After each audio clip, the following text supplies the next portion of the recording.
नमस्कार दोस्तों। निफ्टी में एक अच्छा खासा गिरावट देखने को मिला, हमें गैप डाउन देखने को मिला और इंट्राडे में एक रिकवरी भी देखने को मिला। ठीक है, अब ये यहाँ पे आप देखो कि इनकी इस कैंडल की ओपनिंग कहाँ हुई और हाई लो क्लोज एवरीथिंग आप देख लो। तो मार्केट ने लो लगाया था 23,697.80 का। ठीक है, मतलब ओपन हुआ था 23,868। ठीक है, 23,868 मतलब कि यहाँ पे ये ओपन हुआ। इस लेवल पे कर्सर के हॉरिजॉन्टल लाइन को देखना, और उसके बाद इसने हाई लगाया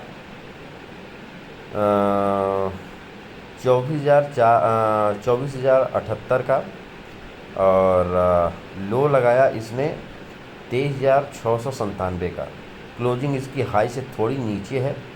ठीक है, मतलब कहने का है कि प्राइस में प्रेशर गैप डाउन हुआ और प्रेशर सेलिंग का बना था, बट रिकवर कर गया इंट्राडे में। ठीक है ना, तो मतलब ये जो लेवल है ना, अब यहाँ पे प्राइस गैप डाउन होने के बाद यहाँ पे या तो थोड़ी साइडवेज हो सकती है। ठीक है, क्योंकि बड़ा प्लेयर की मूव तब तक पता नहीं चलेगी जब तक मार्केट साइडवेज ना हो। ठीक है ना, एंट्री उनकी कहाँ पे है? अभी तो हमको दिख रहा है कि सारे अपने फियर के वजह से सारे अपने जो भी इन्वेस्टमेंट थे, जो भी उनके ट्रेड थे, वो सारे निकाल रहे हैं। ठीक है, और ये जो मिडिल ईस्ट का जो भी ये वार सिचुएशन चल रहा है, कन्फ्लिक्ट, उसका भाई इफ़ेक्ट तो पड़ेगा मार्केट पे, क्योंकि क्रूड ऑयल इम्पोर्टेंट है वो किसी भी कंट्री के इकोनॉमी के लिए। ठीक है, एक छोटे से मशीन में भी उसका यूज़ होना है, एक छोटे से गाड़ी में भी, बाइक हो या एवरीथिंग कुछ भी हो, उसमें यूज़ होना है उसका। ठीक है, तो बहुत सारी सिचुएशन मार्केट अभी झेल रही है। बहुत बड़े बड़े इन्वेस्टर, बड़े बड़े प्लेयर जो भी हैं, वो सारे परेशान हैं। अभी अनसर्टेनिटी बनी हुई है, क्या करें क्या ना करें। लेकिन हाँ, ये बात तय है कि प्राइस में से जो भी बड़े प्लेयर हैं वो अपना एग्जिट कर रहे हैं, कुछ उसमें एंट्री भी ले रहे हैं। उनको कुछ, किसी को कुछ दिख रहा है, किसी को कुछ दिख रहा है। समझ में आ रही बात? लेकिन हमें वही देखना है जो मार्केट में दिखाएगी। तो डेली टाइम फ्रेम है ये निफ्टी के डेली टाइम फ्रेम में मार्केट अभी कैंडल बुलिश ज़रूर बनाया हुआ है गैप डाउन के बाद, बट यहाँ पे ये क्या सिचुएशन होगा ये किसी को नहीं पता। ठीक है, प्राइस यहाँ पे रुक सकती है, या फिर एक और गैप डाउन देखने को मिल सकता है, या फिर ये जो पिछली जो लेवल हैं, इस लेवल को ब्रेक करेगा मार्केट, क्या करेगा, कहाँ तक जाएगा, कहीं इस गैप तक ना आए प्राइस। मतलब कुछ भी हो सकता है प्राइस में, अभी सिचुएशन वो बनी हुई है। अब देखो, ये प्राइस सेलिंग प्रेशर उस टाइप का है कि यहाँ पे आप देखो कि ये फ्राइडे 25 अप्रैल मतलब कि अभी मार्च चल रहा है, तो समझ लो कि ये लेवल हमको डेली टाइम फ्रेम के हिसाब से अगर बात करें तो लगभग 9 महीने 10-11 महीने में वो लेवल टच कर गया है प्राइस। ठीक है ना, फिर उसी प्राइस लेवल पे प्राइस आ गया है। अब यहाँ पे जो पिछली हिस्ट्री में ये जो सिचुएशन बना था और फिर इस लेवल को तोड़ के प्राइस ऊपर की तरफ निकली थी, मतलब कि गिरावट इस लेवल पे थी। यहाँ से पिछली हिस्ट्री की बात मैं कह रहा हूँ, ध्यान समझना। फिर उसके बाद इस लेवल को तोड़ के प्राइस निकला था। ठीक है ना, फिर उसके नज़दीक आसपास आया, फिर प्राइस ऊपर की तरफ गया है। लेकिन इस अभी फ़िलहाल प्राइस इसी लेवल पे है। समझ गए? अप्रैल मतलब कि अब सोच लो कि 10-11 महीने पे प्राइस उसी लेवल पे आ गया है। अगर ये लेवल टूटता है, प्राइस कहाँ तक जाएगी, कहाँ से ये मतलब ये गिरावट जो भी हो रहा है कहाँ थमेगा और कहाँ से फिर प्राइस रिवर्स करना चालू करेगा, कहाँ से उसका पिन पॉइंट कहाँ पे है, ये अभी नहीं कहा जा सकता। उम्मीद किया जा सकता है, हर लेवल को देखने के बाद, पिछली हिस्ट्री को देखने के बाद उम्मीद किया जा सकता है कि प्राइस इस लेवल से शायद उठ जाए। शायद मार्केट में स्ट्रेंथ आ जाए।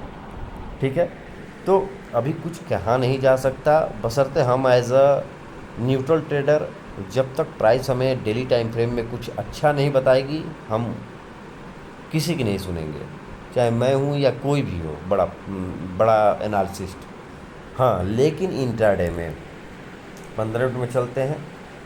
15 मिनट में हमें जो मैं बताया कि प्राइस के लिए ये लेवल इम्पोर्टेंट है, ठीक है ना, ये लेवल इम्पोर्टेंट है। प्राइस इस लेवल पे यहाँ खुली, यहाँ इस लेवल पे रुकी, ठीक है, इस लेवल पे रुकी और प्राइस उसके बाद इस लेवल पे आके काफ़ी देर तक रुका यहाँ पे। उसके बाद प्राइस में ब्रेकआउट आया और ब्रेकआउट आने के बाद प्राइस में स्ट्रेंथ देखने को मिला बायर की तरफ से। तो ये लेवल इम्पोर्टेंट है। थोड़ी मेरी तबीयत ख़राब है, सॉरी। अब प्राइस क्या है कि प्राइस अब जब भी इस लेवल पे आएगी तो ये देखना है कि प्राइस में सेलर क्या कह रहे हैं और बायर क्या कह रहे हैं। दोनों की साइकोलॉजी समझने के बाद ही हमको डिसीजन लेना है। अगर नीचे की तरफ ब्रेक होता है और प्राइस उसके बाद सेलर अगर यहाँ पे हावी होते हैं तो प्राइस इस लेवल को टच कर सकता है, ठीक है। अगर प्राइस इस लेवल से उठता है तो प्राइस अपनी प्रीवियस हाई को टच कर सकता है। इसको अगर ब्रेक कर देता है तो प्राइस इस लेवल के नज़दीक कहीं जा सकता है, ठीक है। ध्यान समझना, इस लेवल तक जा सकता है, ठीक। अगर प्राइस में गैप डाउन ओपनिंग होती है तो अब गैप डाउन कहाँ से होगा ये नहीं कहा जा सकता कि होगा कहाँ से, ठीक है ना। ओपनिंग उसकी कहाँ से होगी, चाहे गैप डाउन हो या गैप अप हो, लेकिन हम इसको एक ऑब्जर्वेशन कर लेते हैं कि प्राइस अगर यहाँ पे गैप डाउन करता है इस लेवल पे, इस लेवल के जस्ट नीचे, इस लेवल को तोड़ने के बाद अगर प्राइस एक्शन बनता है तो ये लेवल टच कर सकता है, यहाँ तक जा सकता है प्राइस, नीचे यहाँ से नीचे आ सकता है। अगर इसी लेवल पे ओपन होता है तो बाइंग आने की संभावना है, बट ओवर कॉन्फिडेंट नहीं होना है। देखना है कि प्राइस क्या बोल रही है इस लेवल पे ओपन होने के बाद। दूसरा कि प्राइस अगर गैप अप ओपनिंग होती है, गैप अप मीन्स अगर इस लेवल के जस्ट ऊपर ओपनिंग होती है तो देखना है कि प्राइस इस लेवल पे आके रुकता है, बायर यहाँ पे स्ट्रॉन्ग होते हैं कि नहीं होते हैं। अगर बायर यहाँ पे स्ट्रॉन्ग होते हैं तो हमको इस लेवल तक उम्मीद है जाने की।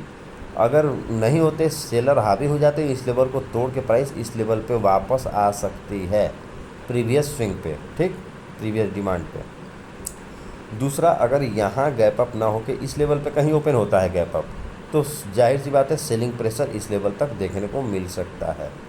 सतर्क रहना है, अपनी पूंजी को, अपने कैपिटल को बचा कर रखना है, ठीक है। जैसी मार्केट की सिचुएशन है उस हिसाब से हमको अपना दिमाग को यूज करना है, ठंडे दिमाग से, ठीक है ना। क्लियर माइंड करके देखना है चार्ट को। ट्रेड जल्दी जल्दी लेना, ट्रेड ज़बरदस्ती लेना, प्राइस यहाँ से वहाँ चली गई, मेरा तो ट्रेड छूट गया, ये सब चीज़ों को अवॉइड करो। प्रोफेशनल ट्रेडर की तरह सोचो। हर ट्रेड में विन की सोचना गलत है, आपको लॉस ही सिखाती है कि आप कितने पोटेंशियल आपके अंदर है, कितना पेशेंस आपके अंदर है। सब कुछ साइकोलॉजी डेवलप आपको धीरे धीरे ही होगा। तो अब चलते हैं हम बैंक निफ्टी पे। बैंक निफ्टी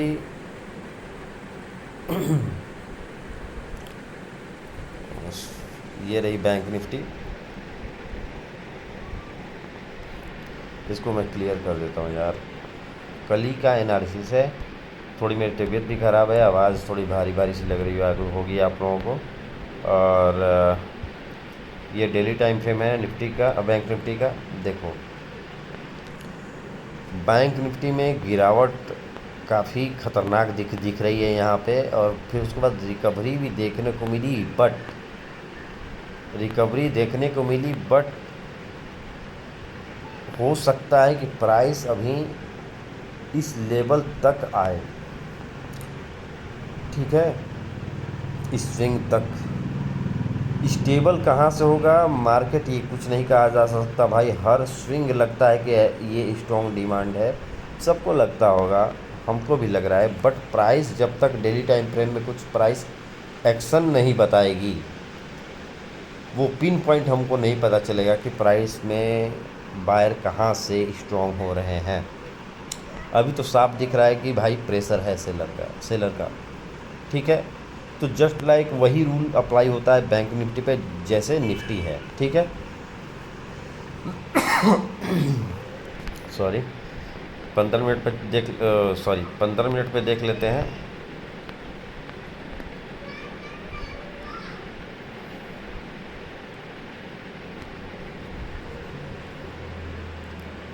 पंद्रह मिनट पे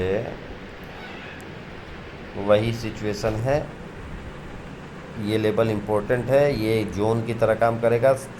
समझना, ये अगर इस लेवल को थामता है बायर, यहाँ पे आके स्ट्रेंथ दिखाता है, तो मतलब ये लेवल अगर सेफ रहता है तो हम ये कहेंगे कि बायर यहाँ पे इंटरेस्टेड हैं। बायर सेलर का ही गेम है। बायर कोई मतलब स्ट्रॉन्ग बायर कहाँ पे एंट्री ले रहा है, स्ट्रॉन्ग सेलर कहाँ पे एंट्री ले रहा है, दिखता है हमको, चार्ट बताता है, कैंडल बताता है।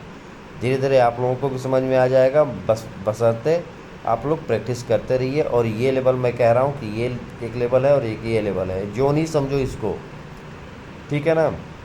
ये लेवल पे प्राइस अगर आता है, आने के बाद प्राइस एक्शन इसका अगर वीक होता है, मतलब यहाँ पे अगर सेलर स्ट्रेंथ में रहते हैं, तो ये लेवल तक टच कर सकता है प्राइस। ठीक है,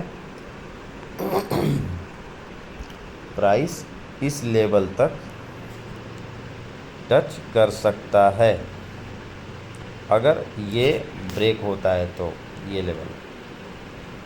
ठीक है,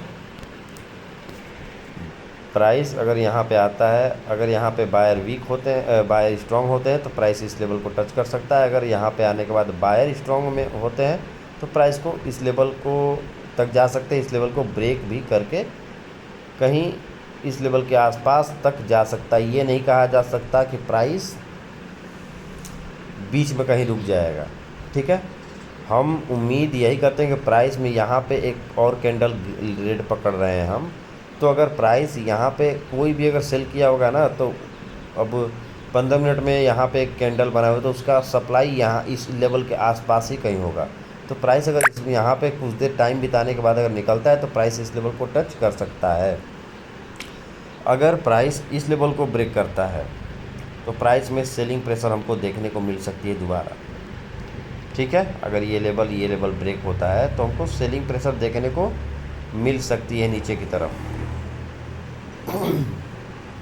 गैप डाउन और गैप अप की जहाँ तक बात है, तो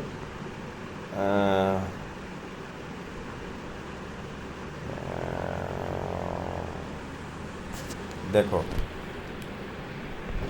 अगर प्राइस गैप डाउन ओपनिंग होती है, ये लेवल टूट जाता है, ये लेवल भी अगर टूट जाता है, ये लेवल अगर टूट जाता है, और प्राइस में अगर सेलर स्ट्रेंथ में आते हैं, तो प्राइस नीचे की तरफ आ सकती है। ठीक है, अगर ये लेवल भी टूट जाता है, तो कंफर्म है कि प्राइस नीचे आएगी। दूसरा कि अगर गैप अप ओपनिंग होती है, प्राइस कहीं इस लेवल के आसपास ओपन होती है, इस लेवल के आसपास, तो लगभग क्लोजिंग ही है इसकी, तो अगर होती है, तो यहाँ पे ये देखना है कि अगर सेलर स्ट्रांग होते हैं तो इस लेवल तक आएगी, अगर बायर स्ट्रांग हो जाते हैं तो शायद में भी ये लेवल टच कर जाए। ठीक है, लेकिन कहने का मतलब कि प्राइस या इस लेवल तक आना ज़रूरी है, तभी स्ट्रेंथ पता चलेगा, एक अच्छा खासा प्राइस एक्शन दिखेगा। या फिर प्राइस इस लेवल को तोड़े, इस लेवल के तोड़ने के बाद प्राइस यहाँ पे टाइम स्पेंड करके निकले, तो ये भी एक हमको स्ट्रेंथ पता चलेगा बायर का। ठीक है, तो यही थी एनालिसिस। ध्यान से 2-3 बार वीडियो को देखिएगा, आप लोग सब कुछ समझ में आएगा। ऐसा कुछ नहीं है मैं कोई मूविंग एवरेज और ISI और MACD ये सब मैं यूज़ नहीं करता हूँ, ना उससे चार्ट खूबसूरत लगता है, ना चार्ट समझ में आता है। ठीक है, तो क्लीन चार्ट रखो और क्लीन चार्ट पे अपनी माइंड को यूज करो चार्ट को देखने में, चार्ट के फीलिंग, चार्ट्स पे जो बायर और सेलर की फीलिंग है उसको समझने की कोशिश करो। दैट्स इम्पॉर्टेंट, ठीक ना। तो मिलता है नेक्स्ट वीडियो में। चार्ट क्लीन रखना, माइंड क्लीन रखना।